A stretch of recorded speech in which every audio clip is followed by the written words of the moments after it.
So, Mark, did you see that Las Vegas attorney skateboarding down the street? We just do everything better, don't we? He's got all the riz, as the kids say. I don't know. But what do you think he's on his way to? Like a possession charge, money laundering charge? What do you think it is? I don't know, but his name is Tanner Harris, and he deserves credit for I hope he goes to every court case like this, getting somebody off for murder or something. He should have a helmet on that head, though. Can't mess up that slick back. Come on. Mob attorneys.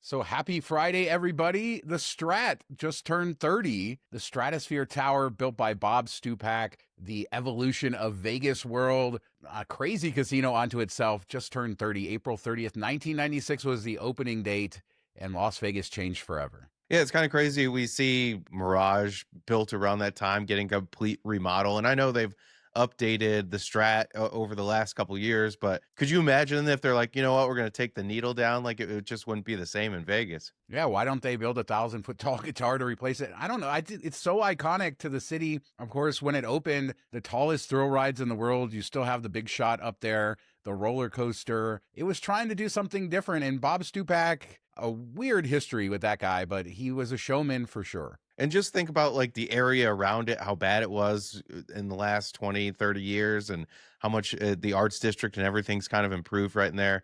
I mean, you still have, what is it, the Aztec across the street? The Aztec Inn still going strong. I'd love to know how many of you guys were ever at the old Vegas world. I remember driving up to the North Strip, and my dad never wanted to go in there. And the casino, the pictures just look insane. It just looked like it was a whole other thing. But of course, the Stratosphere, now 30 years old, that makes me feel. I remember when it was burning, when it was on fire during the construction. I tried to get my son to go ride one of the rides, and he was not feeling it at all. Oh, come on, Connor. Come on. Let's go. But let's talk Kiss Cruise. They announced this. There was some kerfuffle whether this was going to happen or not, but I think it got announced November 13th through 15th. I guess they're trying to say this is like a land-based cruise at Virgin Hotels Las Vegas. Kiss will be there, and there's going to be 2 unmasked shows. I guess I'm not in the fandom, but is an unmasked show something that you actually want? I would want the masks on, but Q&A panels, all that good stuff, November 13th through 15th. They just don't want to do all the paint. They're old now, so they don't want to mess with that. But they're like, it's just too much. No, I used to work with a really huge Kiss fan, and he went on an actual Kiss cruise, and this was, 20 years ago or something. He said it was wild, like the best time ever, and things get kind of crazy. So I assume it's going to be somewhat similar at Virgin. So if you're in town, I think even if you don't like Kiss, I think the people watching will be out of this world. Yeah, they will have a lookalike contest as well. Seems like a cool thing. And like they're doing the whole cruise, everybody gets together in one place for the weekend, except they're just doing it on land. So good to see that, and happy to see Virgin score an event like this, a big name. Yeah, we haven't really talked about Virgin in a while, so it's cool to see them getting something out there. I mean, Resorts World seems to always have something going on here and there, and Virgin just really hasn't done a whole lot. So it's good to see them do something and then get a bigger name in there too. Well, speaking of Resorts World, I came across this Bill Krakenberger video where he's talking about the sportsbook operators, and with Superbook going away, how there's only 7 independent operators left in the city. And he kind of remembers Fremont Street, how you could go, there were 7 operators just downtown. You could just stumble from casino to casino. Even on the Strip, all of the casinos had their own sports books. And now we're down to Resorts World, Boomers, Caesars, including William Hill, Circa, MGM, Stations, Boyd, South Point, and Golden Nugget. So it's consolidation in the sportsbook space. Yeah, it's been kind of crazy to see. And with how many casinos there are in Greater Vegas, not just the Strip, but just like all over the place. You think there'd be a ton more, but it seems like people have pulled back. They don't want to manage their own book. I'm sure there's a lot of risk there. And then having to have a bookmaker on site to do the lines and stuff. And I'm sure that they somewhat copy off each other, whoever comes out first, but there just must not be enough money in it to make it worth it. Imagine how good the Sharps had it back in the day, because there's no computers and you could just stumble from book to book, find the right line, find everything that you want. The times, they have changed. The heyday. Maybe you just have like a whole operation of people that all walk into the book and they call each other or whatever, and it's plus 200 here. I don't know. We'll have to ask Krakenberger next time we see him if they used to do that back in the day. Well, I know if you crossed the sportsbook operators back in the day, you'd end up in the desert. So there was a downside to how everything was run back then, too. I told my son about the barrels out in Lake Mead when we drove by. Lessons. Every person, every man has to learn these lessons about life when they come to Vegas. But let's talk food. Panevino, Carrie Balicki just shared this picture of Panevino, and you came across it. And this is a great restaurant to talk about. We haven't ever talked about it. It sits on Sunset just across from the airport, but has wide ranging views. And it's been there for like 25 years.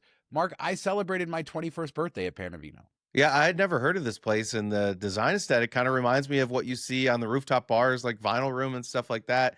The windows, the curves they have to it, and everything. It's held up really well, and it seems like the food looks great from her pictures and everything. So definitely a place that I would want to go check out. Yeah, I feel like it's a new classic sort of place and it will grow into being a classic. It's owned by the Marnell family, who is famous for the architecture and designing so many casinos, all that sort of stuff. And that's probably why it has lasted that long. And it's a great hidden gem. And yeah, it doesn't get as much coverage locally, but it's just been going strong forever now, since the late 90s, I think. Oh, so we got to do your 50th there if your 21st was there? Is that the plan? That is so depressing. That is so depressing. So let's just talk about the hat. The hat is this famous pastrami sandwich place from LA, and they have several locations down in Southern California, and they're opening here off Rainbow in the 215 on May 6th. So another one of those brands that's beloved somewhere else coming to Las Vegas, and not for the Strip. We're getting a lot more where they're coming to the local areas as well. Yeah, probably a bit cheaper to do it like that, and you probably still get a ton of traffic driving by. The sandwiches look amazing, so I think this one will be really popular. Yeah, and on that same vein, I think Randy's Donuts is opening their new location in Red Rock soon. All that sort of stuff going on in the food court there. But Randy's Donuts, like, that's a great example of this. I think they have 6, 7 locations around town now. Yeah, but I mean, they need to get it on The Simpsons. They got to have a big donut out there, get it on The Simpsons, then it will count. Absolutely. And now to close the food section with my favorite restaurant name, Ping Pang Pong. You finally got to go there. You've been wanting to go there for a long time. This is at Gold Coast. It's not a hidden gem. I think a lot of people know about it. A lot of locals love it. Tourists love it. Authentic Chinese food. Really good stuff. Yeah, you should have heard my son try to say that name like 5 times in a row. He kept messing up the last one. This was really unique. It's something different than you probably get at most Chinese restaurants. And we did the dim sum, and then we did some orange chicken, and it was just such a fun experience. The food was good.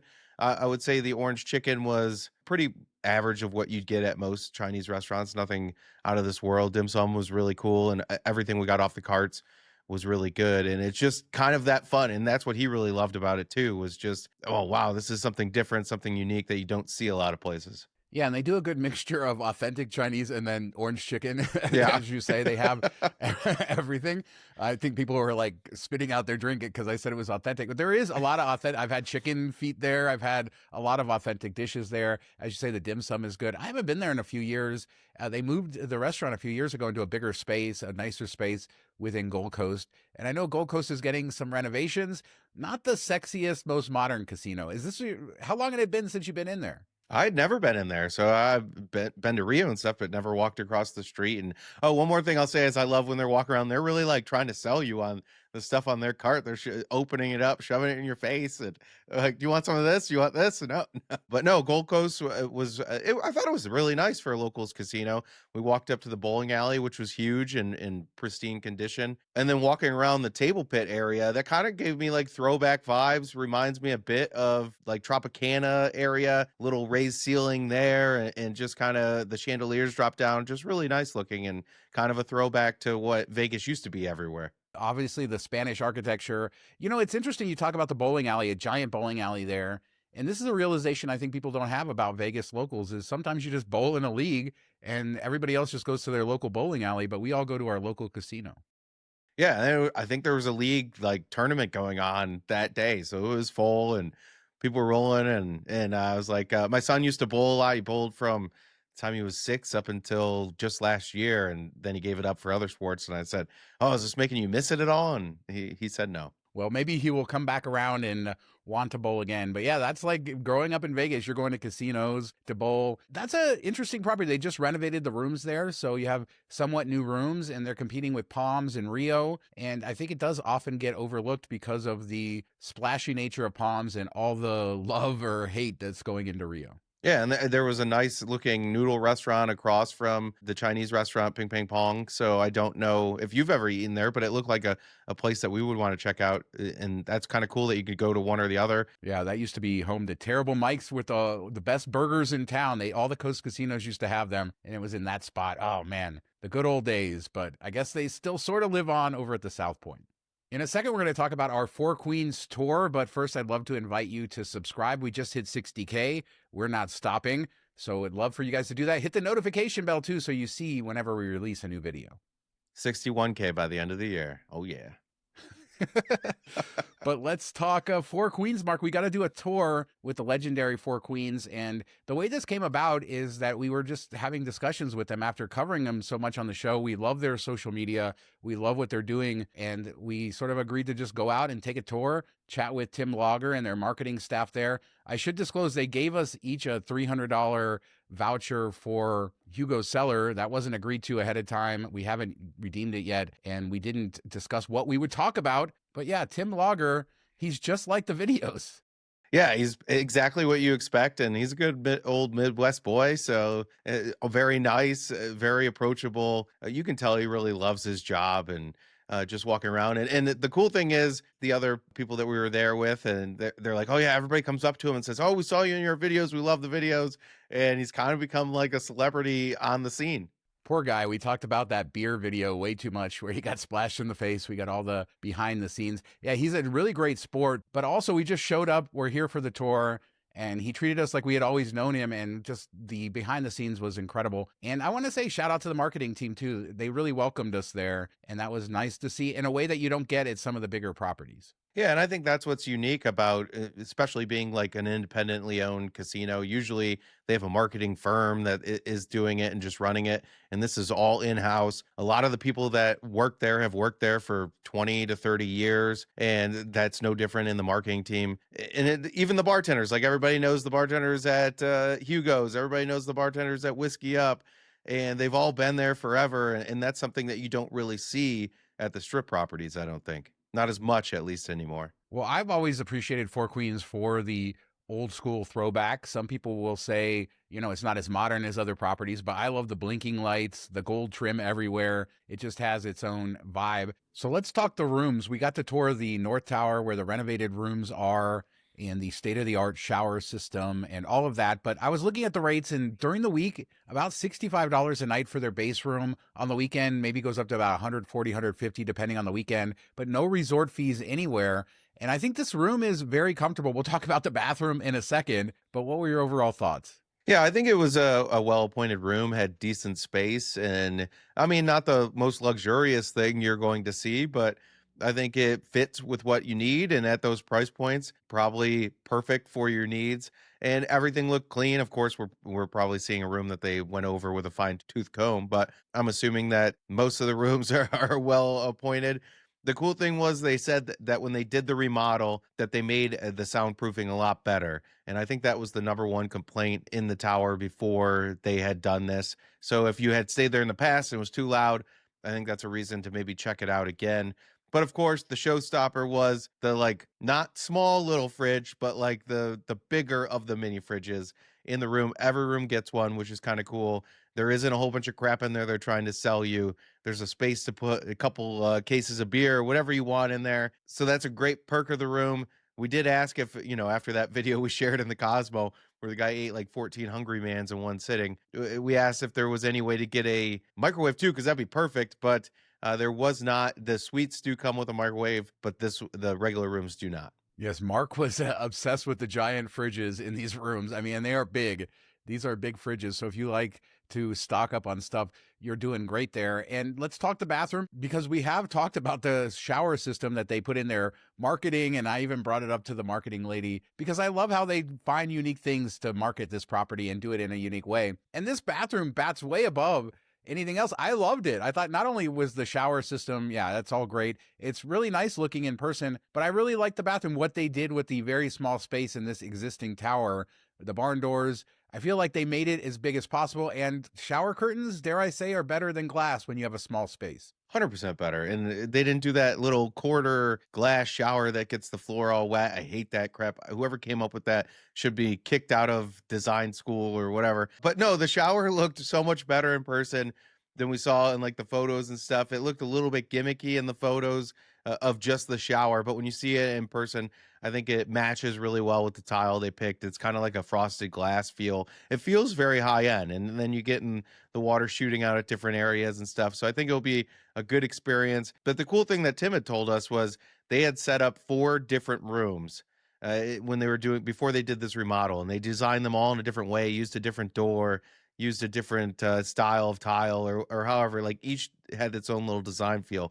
And then they had members from every team come up that would be affected by this room, like the sales team, the housekeeping team, the front desk team. Like everybody came up, walked through the 4 rooms, gave their notes, and then they kind of like made a baby out of those 4 ideas and said, okay, we like the barn door idea. This was the best out of the couple barn doors we used. Yeah, it really is homegrown. At one point, we were touring a suite there, and I was complimenting the marble tile and the color and everything. And Crystal, who's the marketing lady there, she's the one who picked it out, and she was so happy. And I think that shows you how this isn't some corporate person somewhere picking things out. This is run in a different way. The same management runs both Binion's and Four Queens, which is very interesting. And during, talking about this North Tower and how they had to gut it, the other tower that they have is the Mint Tower, the tower over at Binion's that was part of the old Mint Hotel. It's been sitting empty, I think, since 2008. And they said that they're just waiting for the right time. Right before COVID, they were getting ready to gut that thing.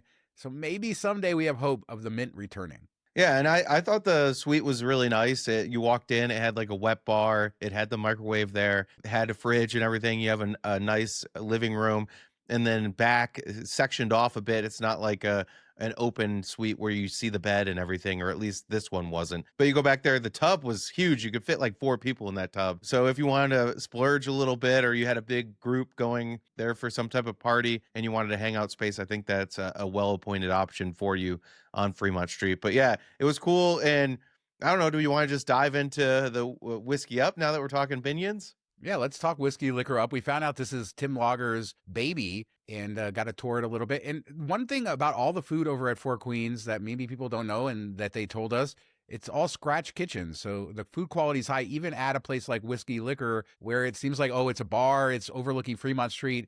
They're just going to call it in on the food. But no, they do everything great. And I've heard the chicken tenders are to die for. This used to be like where Whiskey Liquor up, the upper part that overlooks Fremont Street, has the rotating bar and everything that kind of draws you in. That was where the offices were. That's where Tim's office were. There was no glass there or anything.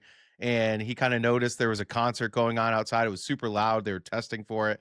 And that's when he walked out and he's like, wait a second, our offices are right on Fremont Street. We should be taking advantage of this. So he kind of had this idea and built it out. And then the other thing that I thought was really great was he wanted easy access from Fremont Street. So if you're walking, you don't have to walk through the whole casino, which people find annoying, but there was only a fire escape there. So they started to open that up and they turned it in. So if you come in to Whiskey Liquor Up, you can enter right from Fremont Street. You don't have to walk through all of Binion's.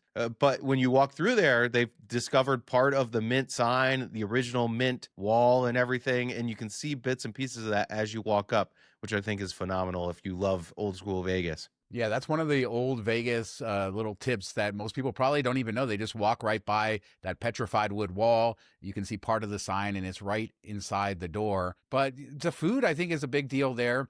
Chicago Brewing Company has decent beers, but a cigar lounge, which I think is more rare these days. And then, of course, Hugo Cellar, longtime classic restaurant here in Las Vegas. A little bit different than a lot of the steakhouses because when you order an entree, then it includes the tableside salad, chocolate covered strawberries, a rose for the lady, old school charm. And we met some people that have been working there for decades, including the 3rd ever sommelier in Las Vegas. Yeah, he's about to retire, but he's been there, I think, over 30 years, which is just so cool. And everybody, I think Dean is the most known bartender there. And I really like that they make the martinis and they give you the like a little carafe of what's left over. And some places, maybe you get like a little bit extra. This seems like a second drink. So you're basically getting 2-for-1 martinis.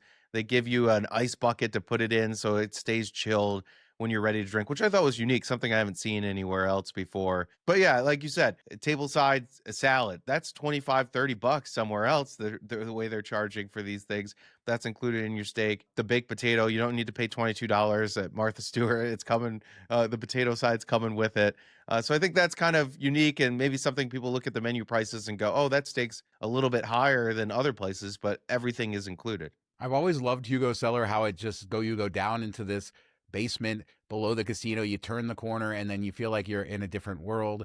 Magnolia's their coffee shop, always been a favorite of mine too. If you're looking for old school Vegas vibes, this really is the place. I want to say I've talked to a lot of executives and it just felt like, hey, these are people who care about this place. They go in there every day and they're trying to give you a version of Vegas that maybe you don't get everywhere else anymore. And when you're interacting with somebody, it feels more, I don't know, homegrown, smaller, less corporate, different, and just run in a way that you just don't see many places anymore. Yeah, I think that and the owner is that way. At least that's how Tim explained it to us, is like they don't want to take advantage of their customers. They're not looking to nickel and dime them. That's why they've done like the Snicker promo where they're like, hey, our Snickers $2.50 or $3 or whatever it is. And he's like, you know what? We make decent money off of that. We don't need to charge $13. That's just insane. And that's kind of the feel you get throughout the whole property, from the wait staff to the cleaning staff to the front desk staff. They've all been there forever. And I think it's unique. You had mentioned it before, that they're both run as like one casino. So if you're in Binions or if you're in Four Queens, and that's kind of cool on the back end of things. Like if they're short staffed at one place, somebody calls in, they can pull from the other place, security guards, whatever it is. It just makes it for a smoother experience, I think, between the two properties. And then the other interesting takeaway was Binion skews a little bit younger clientele. Four Queens is a little bit older clientele, even though they're the same company and feel similar. But Binion's does have kind of more of that party, young person vibe, I guess. Yeah, it was fun to go down there and tour everything and to see it and to get a different perspective on what's going on. And I really enjoy when people like their jobs, when they're passionate about their jobs. And we saw that not only from the top management there, but all the way down, the marketing people, the people that we encountered at Hugo Cellar, everywhere else. And I think that it's good to support places like this because when it comes down to it, you have a single owner and the focus, like you said, not nickel and diming. Oh, one last thing, Mark, the haunted Hotel Apache. We heard some stories that we can't repeat, but apparently it is really haunted. Yeah, and we talked about the package in the past that they run around Halloween, where you can stay there and they give you the sensing stuff and the kits and everything that you need to find the ghosts. But it's kind of cool, and it's just amazing how different there is, because the one tower isn't open in Binions. But even so, even if that tower is open, I think there would be twice as many rooms at Four Queens versus Binions, and I never realized that it was that big of a discrepancy. But now with that tower closed, the discrepancy is massive. We got to give a shout out to Taylor as well, who is the mind behind all of the fun things, and she's the one that convinces Tim to do these things. Somebody suggested he should have gotten in the shower in a bikini to promote the new shower systems, but he wasn't going for that one. That's where he drew the line, Shawn. Well, Tim, undraw the line. We're all waiting for it. All of the stuff we share, she's the person behind it. And Tim is not on social media very much, but he's become a celebrity. And that's also cool to see how not only Four Queens, but all the downtown casinos have approached social media in just a vastly different way. And they're all having their own success because of it. Yeah, I think it's really important in this day and age to have a face to the front of your business. And that's what we don't see with Caesars and MGM and the strip casinos that we see with Plaza and Four Queens and Circa and the D and all of that. Like, they get it and they're leading into it, and you want to go down there and visit. So let us know what you guys think about anything we talked about today. Four Queens, what are your thoughts on the property, the new rooms, the Kiss Cruise, Ping Pang Pong, and STRAT turning 30? Leave a comment. We do 3 shows a week, and I'll be back with a new video in a couple days. Thanks so much for watching. Talk to you next time. Have a good weekend, everybody.